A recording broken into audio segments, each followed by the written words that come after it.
ہیں، محمد فردین صاحب ہیں۔ یہ کہہ رہے ہیں کہ السلام علیکم ورحمۃ اللہ وبرکاتہ۔ وعلیکم السلام ورحمۃ اللہ وبرکاتہ۔ مفتی صاحب ایک مسئلہ تھا، فرمائیے حضور صلی اللہ علیہ وسلم کے نام پر انگوٹھے چومنا حضرت ابو بکر صدیق رضی اللہ تعالیٰ عنہ سے ثابت ہے؟ کیا آپ خود خلاصہ کر کے بتا دیں، بتائیے حضرت پلیز۔ پیارے آقا حضرت محمد صلی اللہ علیہ وسلم کے نام مبارک کے ذکر کے وقت انگوٹھے چومنا یا آنکھوں سے چومنے کے بعد آنکھوں سے لگانا کسی خاص عقیدے کے پیش نظر جائز نہیں ہے۔ اس بارے میں حضرت آدم علیہ السلام کا ایک عمل قصص الانبیاء نامی کتاب میں ذکر کیا گیا ہے۔ اسی طریقے سے اذان کے وقت نبی صلی اللہ علیہ وسلم کے نام مبارک یعنی اشہد ان محمد رسول اللہ پر انگوٹھے چوم کر آنکھوں پر پھیرنے کے سلسلے میں حضرت خضر علیہ السلام اور حضرت ابو بکر رضی اللہ تعالیٰ عنہ سے روایات منقول ہیں،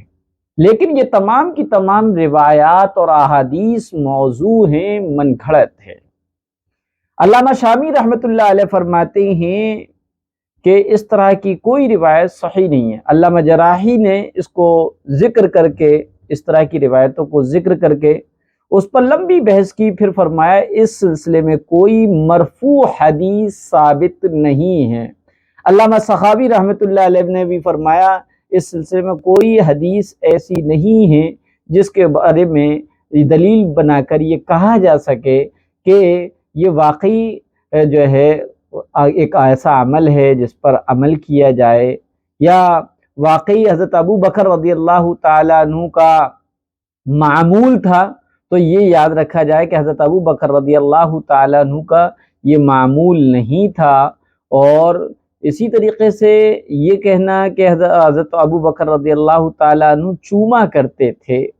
تو یہ ان پر بہتان اور الزام ہے، کیونکہ حضرت ابو بکر رضی اللہ تعالیٰ عنہ کا معمول انگوٹھے چومنے کا بالکل نہیں تھا۔ بعض مفسرین اور دیلمی وغیرہ نے لکھا ہے کہ ان کا یہ عمل تھا، لیکن یہ بے سند ہے۔ علامہ محمد طاہر پٹنی رحمۃ اللہ علیہ نے اس طرح کے واقعات کو، اس طرح کی احادیث کو موضوعات میں ذکر کیا ہے۔ اسی طرح ملا علی قاری رحمۃ اللہ علیہ نے بھی اسے اپنی موضوعات پر لکھا ہوا ہے۔ بہرحال تو یہ جو کہنا کہ حضرت ابو بکر رضی اللہ تعالیٰ عنہ کا معمول تھا، یہ بالکل غلط ہے، معمول نہیں تھا۔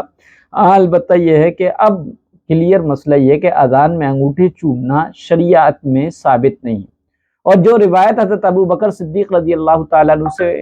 متعلق ذکر کی جاتی ہے، بیان کی جاتی ہے، اور سوال کرنے والے نے جو حوالہ دیا، علماء نے اس کو ضعیف بلکہ موضوع قرار دیا ہے، جس پر کسی طرح کا اعتماد نہیں کیا جا سکتا۔ لہذا اذان میں انگوٹھوں کا چومنا اور اس کو کار ثواب یعنی ثواب کا کام سمجھنا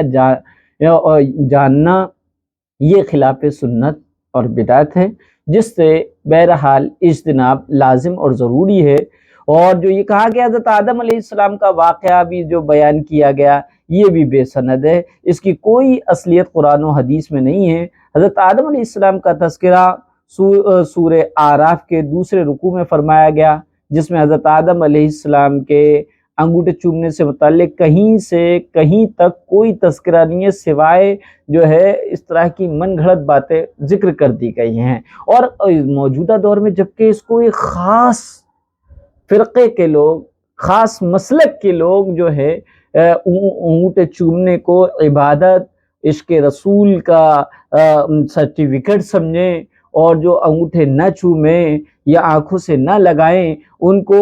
گستاخ رسول کہا جائے، تو یہ تو بالکل بیوقوفی کی بات ہے۔ ایک بندہ وہ جو نمازوں کا پابند ہے، پیارے آقا حضرت محمد صلی اللہ علیہ وسلم کے ایک ایک طریقے پر عمل کر رہا ہے، اور وہ بے سند حدیث کی اور من گھڑت حدیث کی بنیاد پر پیارے آقا کا نام سنتا ہے، درود پڑھتا ہے، لیکن انگوٹھے چوم کر آنکھوں سے نہیں لگاتا ہے، تو ہم اس کو گستاخ رسول کہہ دیتے ہیں، ہم اس کو دائرہ ایمان سے خارج کہہ دیتے ہیں۔ حالانکہ انگوٹھے چومنا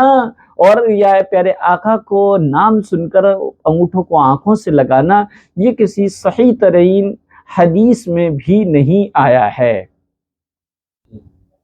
تو یہ تفصیلات ان کو بتائی گئیں محمد فردین صاحب کو، تو انہوں نے کہا تو چومنا جائز نہیں ہے اس کا مطلب۔ جی ہاں، بالکل کلیئر مطلب ہے کہ